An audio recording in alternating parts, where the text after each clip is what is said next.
ভোলা জেলার বোরহানউদ্দিন উপজেলায় চলছে বাণিজ্য মেলা। আর এই উপলক্ষে মেলা প্রাঙ্গণে করা হয়েছে বহু আয়োজন। বাহারি খাবার, নারীদের সাজগোজ, বাচ্চাদের খেলনা থেকে শুরু করে বিভিন্ন রাইডেরও ব্যবস্থা রয়েছে এই মেলাতে। তাই তো এই সুন্দর আয়োজনকৃত মেলাতে এসে কি কি দেখলাম, যা কিছু রয়েছে সকল বিস্তারিত তুলে ধরবো আপনাদের মাঝে। তাহলে চলুন ঘুরে আসি বোরহানউদ্দিন থেকে। সন্ধ্যা পর্যন্ত হচ্ছে এই মেলাতে থাকবো এবং আপনাদেরকে সকল কিছু দেখাবো। মেলায় রয়েছে এরকম ছোট বড় বহু স্টল, যেখানে বিক্রি করা হয়ে থাকে সংসারিক প্রয়োজনীয় বিভিন্ন জিনিসপত্র থেকে শুরু করে নারীদের সাজগোজ। তবে এখানের প্রত্যেকটা প্রোডাক্টই কিন্তু বেশ আকর্ষণীয় এবং দেখার মতো।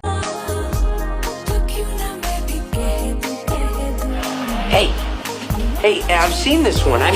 This is a classic. বিকেলবেলায় আমরা চলে এসেছি বোরহানউদ্দিন উপজেলার বাণিজ্য মেলা দেখতে।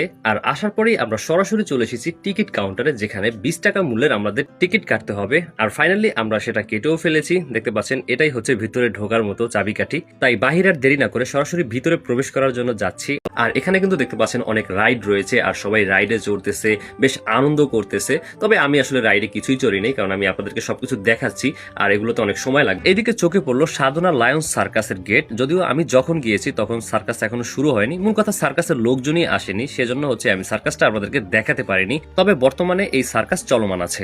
এই মেলাতে বাচ্চাদের বেশ কিছু পুতুলের দোকান রয়েছে, আর এইগুলো কিন্তু ছোটদের অনেক পছন্দ।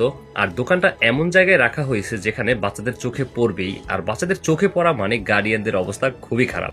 এছাড়াও এখানে রয়েছে বাহারি খাবারের ব্যবস্থা, আপনার ক্ষুধা লাগলে খেতেও পারবেন। আর মেলা প্রাঙ্গণের ভিতরে বড় একটি রেস্টুরেন্টও রয়েছে, চাইলে এখান থেকেও আপনি খাবার খেতে পারবেন। কখনই আপনি গুণে শেষ করতে পারবেন না, কারণ এত খাবার এবং এত জিনিসপত্র মেলাতে উঠে থাকে, আর সবগুলো একসাথে দেখানো কখনো পসিবল না। আর তার মধ্যে এই আইসক্রিমটা হচ্ছে আমরা ট্রাই করব। আর যিনি স্টলের মালিক বানিয়ে দিচ্ছে সে কিন্তু আমাদের ভোলা জেলারই মানুষ। আসলে তার এলাকার মানুষ, হয়তো তাকে চিনতে পারবেন ভিডিও দেখলে।